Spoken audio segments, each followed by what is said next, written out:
Hello दोस्तों, नमस्ते। मैं प्रेमवदा राय ऑफिशियल में आप लोगों का स्वागत करती हूँ। कैसे हैं आप लोग? आशा है स्वस्थ व्यस्त मस्त होंगे। और मैं आज फिर से एक शादी विवाह गीत लेके आई हूँ, तो आप लोग सुनिएगा। अच्छा लगे तो लाइक शेयर करिएगा, चैनल पे नए हो तो सब्सक्राइब जरूर कीजिएगा और प्यारा प्यारा कमेंट कीजिएगा गाने को फुल वॉच करके। और गाना कैसा लगा है कमेंट में बताइएगा। धन्यवाद। साझ कऊ गेला ताराइया ए बाबा रे सुकवाऊ गेला भीनु सार रे ललनवा। साझ कऊ गेला ताराइया ए बाबा रे सुकवाऊ गेला भीनु सार रे ललनवा। अरे सुकवाऊ गेला भीनु सार रे ललनवा। दुलहिनी दुल्हा चौक चढ़ी बैठे अरे सुन सुभवाय रज हमार रे ललनवा। अरे सुन सुभवाय रज हमार रे ललनवा। पहिले पहिले हम आइली ससुररिया अरे बरहो बजनवा बजाई रे ललनवा।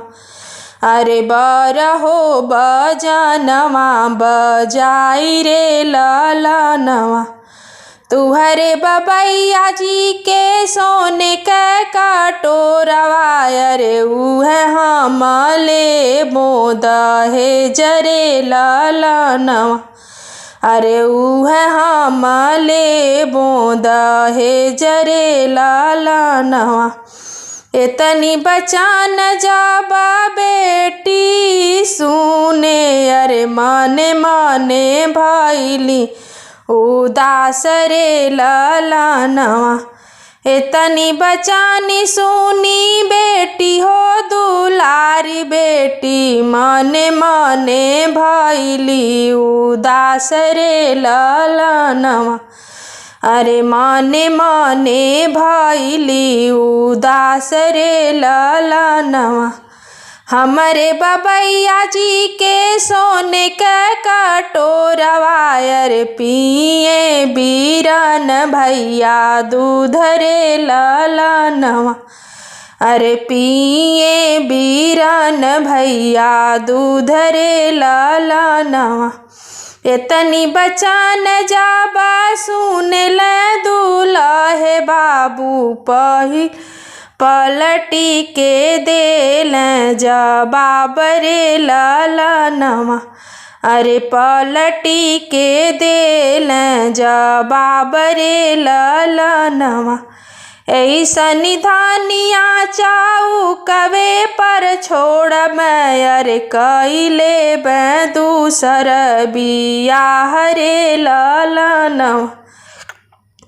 अरे कैले मैं दूसर बियाह रे ललनवा। इतनी बचानी जाबा सुन ले बीरन भैया धैले ले घोड़ा के लगामी रे ललनवा। अरे धैले ले घोड़ा के लगामी रे ललनवा। चांद सूरज जैसन बाहिना जब सौपी तब सोने के कटोरा कौन चीज रे ललनवा। अरे सोने के कटोरा कौन चीज रे ललनवा।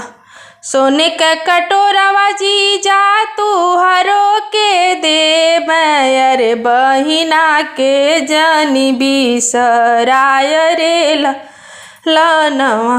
अरे बहिना के जानी बिसराय रे ललनवा।